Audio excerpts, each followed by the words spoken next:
Assalamualaikum warahmatullahi wabarakatuh.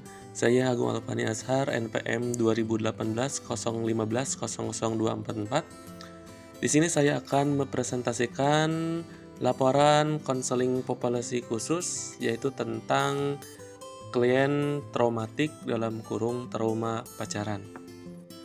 Yang pertama itu ada latar belakang. Trauma psikis atau trauma psikologis bisa mengganggu pengidapnya, bahkan menurunkan kualitas hidup. Kondisi ini biasanya muncul karena ada pengalaman tertentu pada masa lalu, trauma yang mempengaruhi kondisi psikis. Maka dari itu perlu dilakukan penanganan yang tepat untuk mengatasi trauma psikis dan mengembalikan kepercayaan diri pengidapnya. Secara umum, banyak faktor yang bisa menyebabkan seseorang mengalami trauma psikis, termasuk peristiwa menyedihkan, mengguncang jiwa, hingga mengancam jiwa. Ini karena kejadian traumatis dapat menyebabkan syok, sedih, ketakutan, hingga cemas berlebih yang bersifat berkepanjangan. Selanjutnya ada deskripsi karakteristik klien. Klien adalah seorang mahasiswa berusia 24 tahun yang masih duduk di bangku kuliah di daerah Jakarta Timur.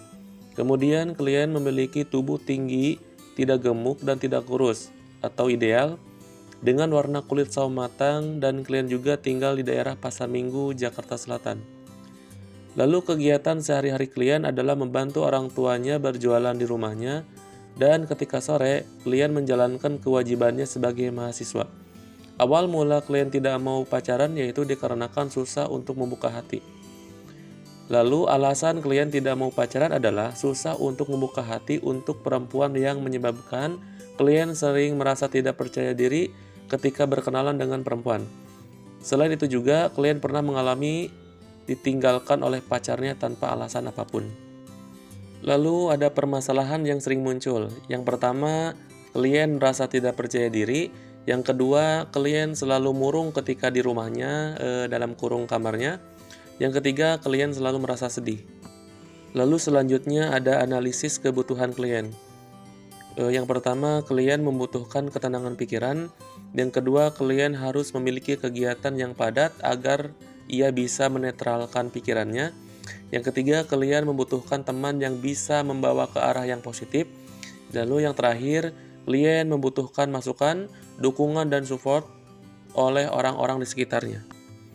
Lalu selanjutnya yaitu ada potensi yang harus dikembangkan.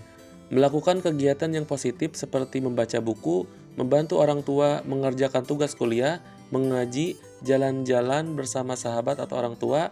Hal tersebut terbukti bisa menghilangkan stres yang dialami oleh klien terhadap permasalahannya. Lalu ada layanan BK yang tepat. Yang pertama itu ada layanan informasi. Konselor akan memberikan informasi kepada klien tentang apa saja yang klien butuhkan untuk menghilangkan traumanya terhadap permasalahan yang sedang ia hadapi saat ini. Lalu yang kedua ada layanan konseling perorangan. Konselor memberikan layanan langsung tatap muka atau secara perorangan untuk membahas dan mengentaskan permasalahan yang dihadapi oleh klien dan perkembangan klien. Baik, mungkin itu saja presentasi yang saya dapat sampaikan. Mohon maaf apabila ada salah kata. Wassalamualaikum warahmatullahi wabarakatuh.